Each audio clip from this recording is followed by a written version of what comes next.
सनिश्चयेन योक्तव्यो योगो निर्विण्ण चेतसा संकल्प प्रभवान कामांस त्यक्त्वा सर्वान् शेषतः मनसैवेन्द्रिय ग्रामं विनियम्य समन्ततः.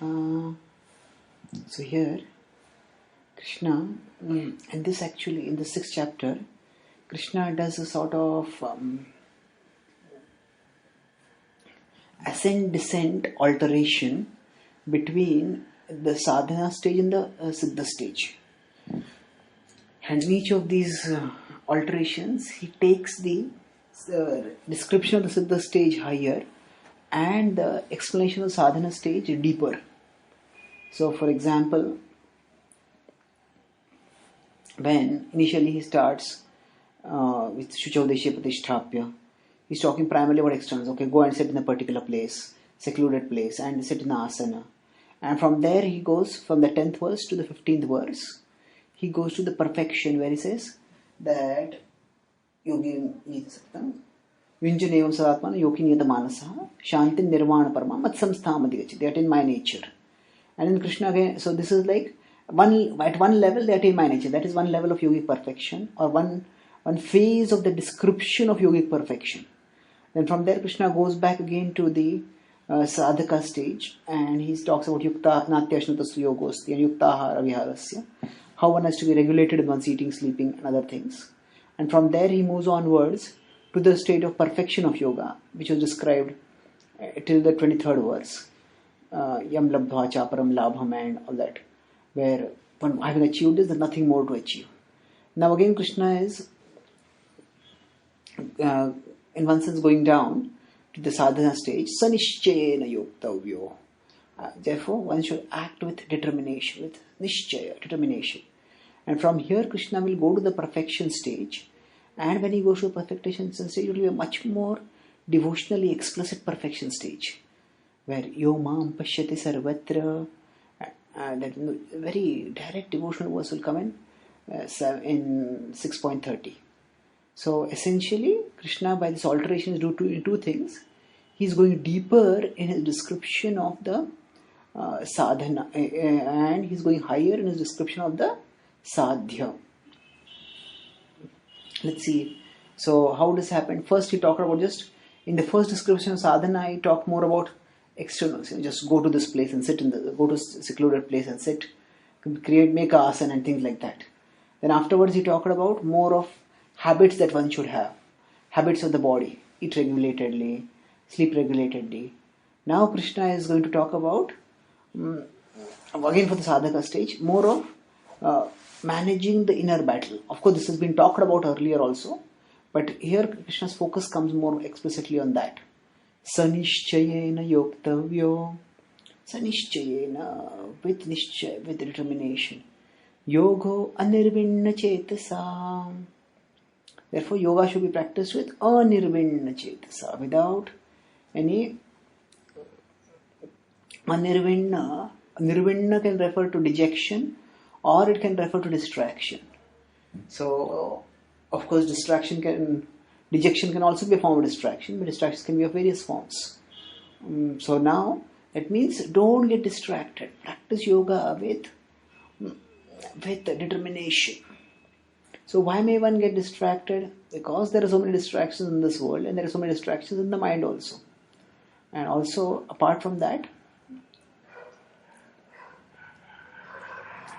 there is also a dejection that can happen, because when one tries to practice yoga, the path of yoga is not very easy to follow, and one may meet with failure, disappointments, and if the disappointments happen repeatedly, then one may become dejected also. So Krishna is saying, don't become dejected like this. So anirvinna chetasa.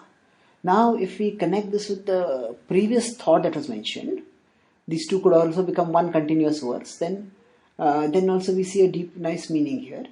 Krishna gives the summation, gives the perfection of one level of perfection of the yoga stage, when he says that dukkha sanyoga viyoga yoga sangitam, that yoga will actually give disconnection from the connection with misery, that will give end of misery. So now the end of misery is definitely a glorious goal. especially for one who is miserable, just like a person who is sick with a serious disease and is in pain, and the doctor says, follow this treatment properly and you will become free from disease. And is okay, 3 months down the line you will be free from this disease. And therefore, don't get dejected. So do this. So, like that. In the previous state, Krishna stated that dukkha sanyoga viyoga, this will happen.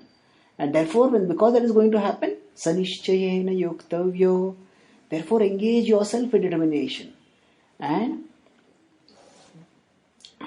determination means rejection of dejection. Determination means that we say no to saying, no, I can't do it. Often when we become dejected, that means, no, it's too difficult. I have too many conditionings. In my circumstances, there are too many obstacles. Or whatever. I can't do it. So, determination means to say no to know I can't, to do the statement, I know I can't do it. No, I will not say like this. I will not think like this. I will never become dejected. Anirvinna chetasa. I will keep my consciousness. I will not let my consciousness get dejected. Chetasa. Anirvinna. Sanishchayena. What is the basis for the nishchay? Krishna says that, at the end, there is the end of sorrow. There is the end of misery that you are going to get. It's definitely a worthwhile goal. And just like when we know that what we are going to achieve is worthwhile, is glorious, then we are eager to pursue it. So like that, Krishna is telling over here to Arjuna that please pursue this because you are going to achieve something glorious by this. You will achieve the cessation of misery and therefore be determined. And then what does that overcoming that distraction or dejection entail? That he mentions in the next part of the verse. Sankalpa prabhavan kamam styaktva sarvana sheshataha. So, sankalpa prabhavan kamams. So kamams are material desires for worldly enjoyment. Sankalpa prabhavam. So the desire for enjoyment, when it translates into an intention for enjoyment, then it becomes nearly irreversible. Because once we decide to do something, then that means the internal guards against our wrongdoing have already been devastated. The intelligence is our inner guard against wrongdoing. But when we decide to do something wrong, that means that means that inner guard has been devastated. Just like if an enemy is going to attack, and the enemy, and there is in a fort there is one particular wall which is meant to hold the enemy back. But if the enemy has come to the second wall, that means the first wall has already been penetrated. So like that, our intelligence is the guarding wall between temptation and intention. We feel tempted to do something, but then it's not that we have to do it. And we can say no to it. But when we say yes to it, and then we decide to do it, that is the level where it becomes a temptation, becomes an intention. And Krishna is telling over here that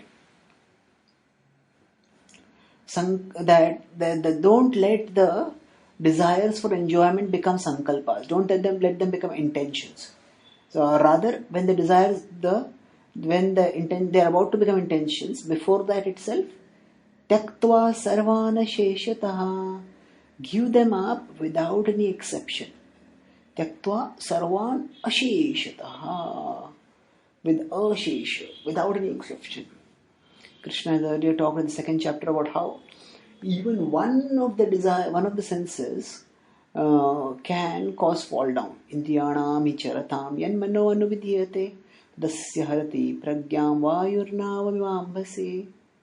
So, even one of the senses, if it is roaming, then that can cause the person to be carried away. So like that, so the Krishna is saying here, even one desire can cause distraction, therefore give up all desires for worldly enjoyment. And now for a yogi, the yogi has decided to give up the world and turn towards the other world. Naturally, the desires have to be given up. Now for us, we as bhaktas, we dovetail our desires. We give up the sinful desires and we dovetail those desires which are devotionalizable, which can be dovetailed with devotion. Taktva manasaivendriya gramam viniyamya samantataha. Manasaivendriya gramam means that manasa, with the mind, eva, certainly indriya gramam, all the senses. Niyamya samantataha. Carefully keep them under control. With the mind, control the senses on all sides. Niyamya samantataha. Samantataha means in all ways, on all sides, on all forums. So don't let the senses engage in sense gratification. So now, in one sense, Krishna in the previous line of this is Sankalpa Brahmantamas, Tyaktva Sarvana Sheshataha. There is also the whole scope of Ashesh. The sense of on all fronts is conveyed in this by Samantataha, and the previous half of those is conveyed by Asheshataha. That means what is Krishna saying over here? That from the mind, don't let there be any desires, and that is internal cleansing, and outer, with the mind, control the senses so that there is no outer indulgence also. So, just like when we are fighting a war, and say there are invaders outside a fort. Now, if they can just break down one gate and come in, that can prove fatal. Because once they get in, they can devastate. The fort is the defense. So here, by this statement, Krishna is pointing out that there should be no. Don't leave any holes for the enemy to exploit. Just do it.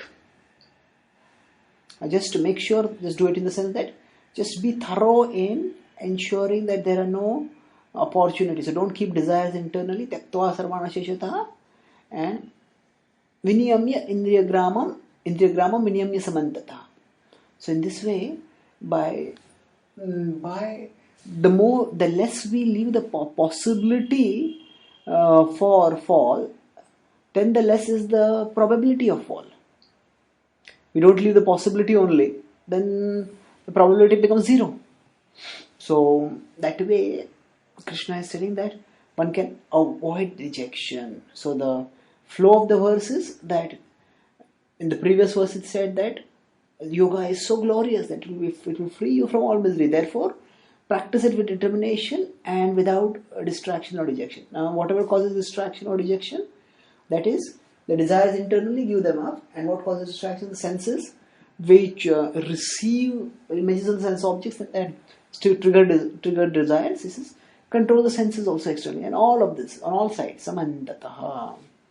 So in this way, by being vigilant in guarding the territory of our consciousness from intruders who are actually invaders in terms of desires or in terms of sensory perception that will stimulate desires. So by that, we as seekers can stay fixed on this devotional path, on the spiritual path, and ultimately attain spiritual perfection. Thank you.